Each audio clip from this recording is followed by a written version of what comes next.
நீங்கள் வாழ்க்கையில் வறட்சியை பார்க்குறீங்களா?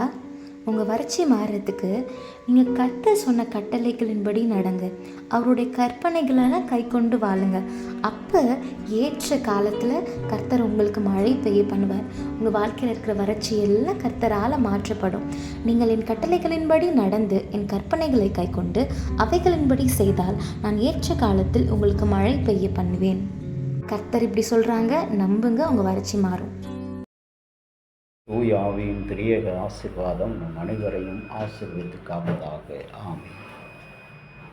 இறை இயேசுவுக்குள் பிரியமான அன்பு இறை மக்களே, இந்த பரிசுத்த யோவானின் பாலைவன சத்தமாக இன்றைய நாளிலே நமக்கு கொடுக்கப்பட்டிருக்கிற திருவார்த்தை உபாகமம் 18ஆம் அதிகாரம் 2வது வசனம்.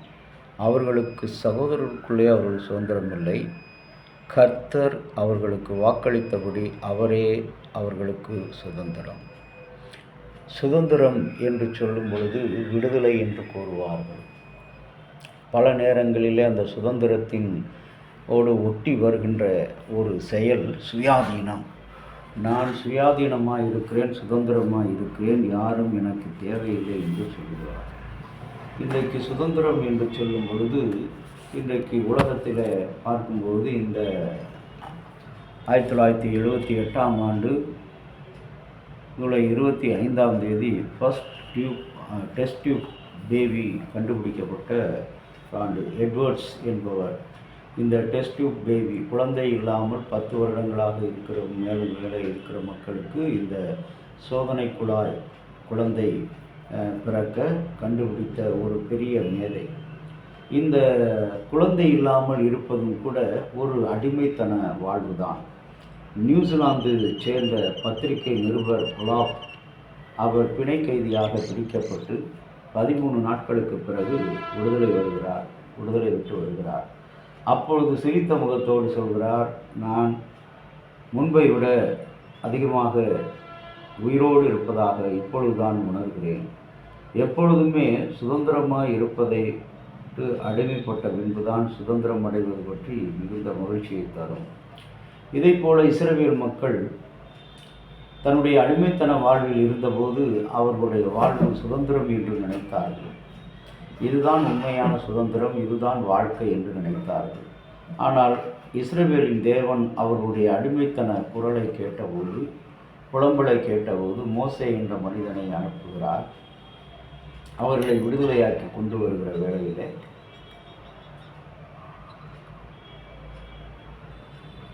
அவர்களுக்குள்ளாக பல தலைவர்களையும் பல ராஜாக்களையும் ஏற்படுத்துகிறார்.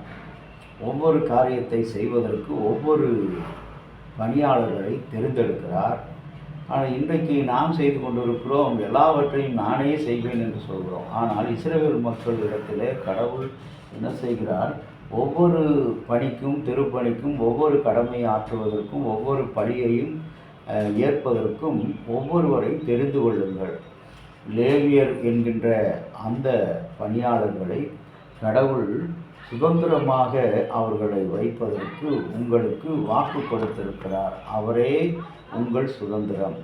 மனிதர்கள் அல்ல, உறவுகள் அல்ல. எனக்கு இத்தனை பெரிய உறவுகள் இருப்பதனால, எனக்கு இத்தனை பெரிய சொந்தங்கள் இருப்பதனால, இவ்வளோ பெரிய ஜாதியாக நான் இருப்பதனால, நான் இவ்வளோ பெரிய அந்தஸ்து உள்ள மனிதனாக வாழ்வதனால நான் சுதந்திரம் பெற்ற மனிதன் என்று சொல்லிக்கொள்ள ஒன்றுமில்லை. அந்த சுதந்திரமெல்லாம் வீணான சுதந்திரம், காலத்தால் அழிந்து போகக்கூடிய சுதந்திரம். ஆனால் இங்கே லேவியர்களுக்கென்று இஸ்ரவேலின் கடவுள் சொல்கிறார், கர்த்தரே உங்களுக்கு நித்திய வெளிச்சம். இந்த உலகத்தில் உள்ள ஒன்றும் உங்களுக்கு சுதந்திரம் அல்ல. இந்த உலகத்தில் இருக்கிற எதுவுமே சுதந்திரம் அல்ல. கர்த்தரே உங்களுக்கு ஒரு சுதந்திரம் என்று சொல்கிறார். இன்றைக்கு அந்த அடிமைத்தன வாழ்விலிருந்து விடுதலை பெற்று வந்த பிற்பாடு தான் நாம் சுதந்திரத்தை பற்றி உணர்வடைகிறோம். பழைய நிலை வாழ்வை காட்டிலும் புதிய வாழ்வு. அன்பான இறை மக்களே, விடுதலை பெற்ற ரோமர் 8:2 சொல்கிறார், பாவ மரணத்தின் அடிமைத்தனத்திலிருந்து இயேசு உங்களை விடுவித்ததை நீங்கள் நினைவு கூறுங்கள். விடுதலை பெற்ற வாழ்வில் உறக்கமில்லையோ, செய்ய முடியாதவைகளை நினைத்து கொண்டிருந்தீர்களோ, இதை நினையுங்கள். நீங்கள் பாவத்தின் அடிமைத்தனத்திலிருந்து விடுவிக்கப்பட்டு பரிசுத்தமாய் வாழ சுதந்திரம் பெற்றிருக்கிறீர்கள். அதோடு நித்தியமாக இயேசுவோடு வாழுகிற பாக்கியத்தையும் உங்களுக்கு தந்திருக்கிறார். ரோமர் 6:22 கிறிஸ்துவினால் உங்களுக்கு சுதந்திரத்தை கொண்டாடுங்கள். அவருடைய ஊழியனாக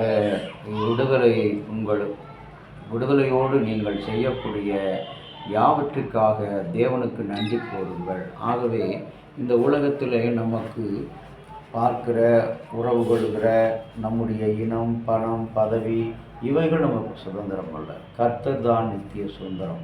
கர்த்தரை நித்திய சுதந்திரமாக நாம் கொண்டு வாழும் பொழுது ஒன்றும் நமக்கு துன்பமாய் தெரியாது, கஷ்டமாய் தெரியாது, பாடுகளாய் தெரியாது, வேதனையாய் தெரியாது. எல்லாவற்றிலிருந்து நம்மை விடுவிக்கிறவர் ஆண்டவராகிய இயேசு. ஆகவே இந்த சிந்தனையோடு நீரே என் சுதந்திரம் பங்கு என்று தாவீது சொன்ன அந்த வார்த்தையை நினைகூர்ந்து கடவுளை நோக்கி பார்ப்போம். அன்புள்ள இயேசு சுவாமி, இந்த மகிமையான மகத்துவமான நாளுக்காக நன்றி செலுத்துகிறோம். இந்த நாளிலும் ஆண்டவரே, இப்போ குழந்தை இல்லையே என்ற அடிமைத்தனத்தில் விடுதலை இல்லாமல் இருக்கிற ஆண்டவரே, ஒவ்வொரு கர்த்தருடைய பிள்ளைகளுக்காக நாங்கள் செபிக்கிறோம். அவர்கள் வாழ்வில் ஆண்டவரே, அந்த அடிமைத்தனத்திலிருந்து விடுதலை பெற ஆண்டவரே, சுதந்திரமடைய நீர் கொடுத்த அந்த ஆண்டவரே எட்வர்ட்ஸ் அவர்கள் மூலமாக கொடுத்த அந்த டெஸ்ட் டியூப் பேபி சோதனை குழாய் குழந்தை வளர்ச்சி, இன்றைக்கு அந்த விடுதலை பெற்றவர்கள் மகிழ்ச்சியோடு அநேகர் குழந்தை இல்லையே என்ற அந்த மன வருத்தத்திலிருந்து விடுதலை அடைந்து வாழ்கிறார்கள் சுதந்திரமாக. அதுபோல் ஆவிக்குரிய ஜீவியத்தில் நாங்கள் ஒழுக்கத்தோடும் கட்டுப்பாடோடு வாழ்ந்தாலும் இன்றைக்கு ஜாதியத்தில் நாங்கள் விடுதலை அடையாமல் இருக்கிறோம். ஆண்டவரே, சமுதாயத்தில் விடுதலையாமல் இருக்கிறோம். கல்வியில் விடுதலையாமல் இருக்கிறோம்.